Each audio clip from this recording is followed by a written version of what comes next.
it's a big opportunity, and this is what I don't even know. I won't. This fight with Errol Spence is the fight that I need to really just. It's a defining fight for me. I think this fight will define everything you've ever seen me do. We were just talking about the style that I used in my last fight and the way my last performance was. It all would have to come together that one night in that one fight. So it'd be a combination of. Yeah, I mean, and I took a look at it and I said, you know what, Mikey said, I see some things that I can use to my advantage to beat this guy. I just see some things that I can do to that are a little bit better than him. And without trying to sound like that, I do think that you've seen all that I have, but you haven't seen all of it in one night. You've seen now that I can box. If you haven't seen that already, I boxed pretty well against Adrian Granados. A lot of movement in that fight. Also some Garcia fight. Also some aggression, but he allowed me to use aggression against him. Danny Garcia, he expected me to come after him for 12 rounds. I boxed against him for probably 6 or 7 rounds and then turned it on from there. And there's been a number of fights in the past. And then obviously, a fight with Keith Thurman where you had to be 100%. And there were just times where I wasn't 100%, got caught, and made some of those rounds close. But I used effective aggression against him. I used my intelligence against him. Did I use that 100%? No. And, I think that if anything, that's why I didn't get the decision in that fight.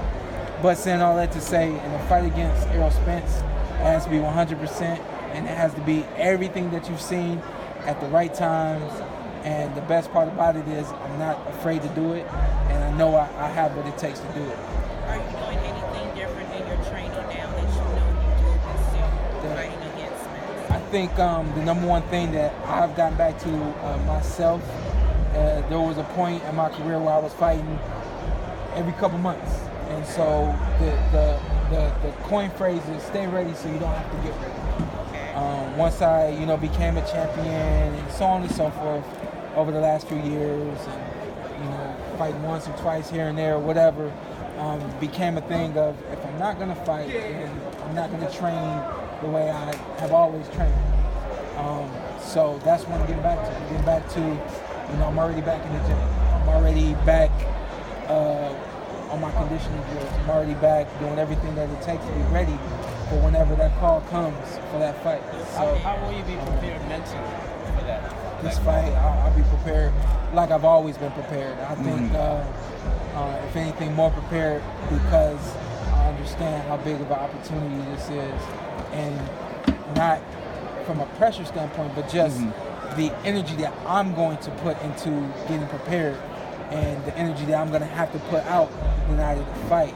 I think that's why everything, all the levels are just going to raise. We did the last camp out here against Yudin Zugas.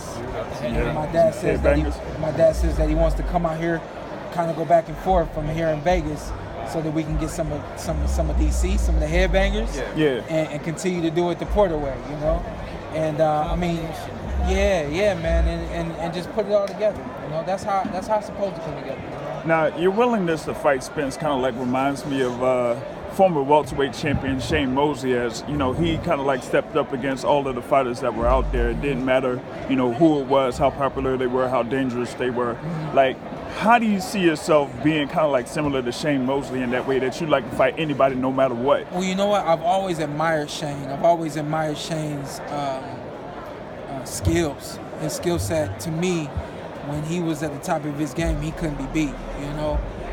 He was, to me, he still is one of the most explosive fighters I've ever seen. And so from that standpoint, I've always wanted to be a lot like him, and also a lot like Marvelous Marvin Hagler.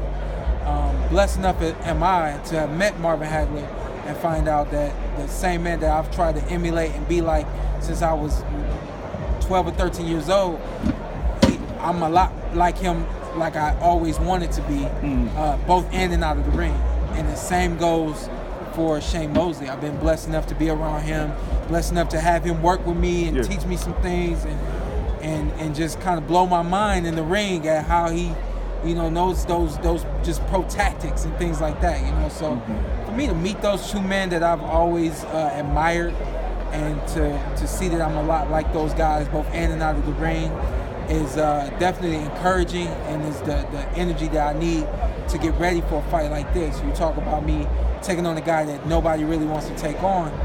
Well, once I look back and I see that Shane did it and who he did it against, see how he put it down, now I understand that works. I look at Marvin Hagler, and Marvin had to go in other people's backyards just to get the job done. I might have to go into his backyard in Dallas to get the job done. But Marvin did it.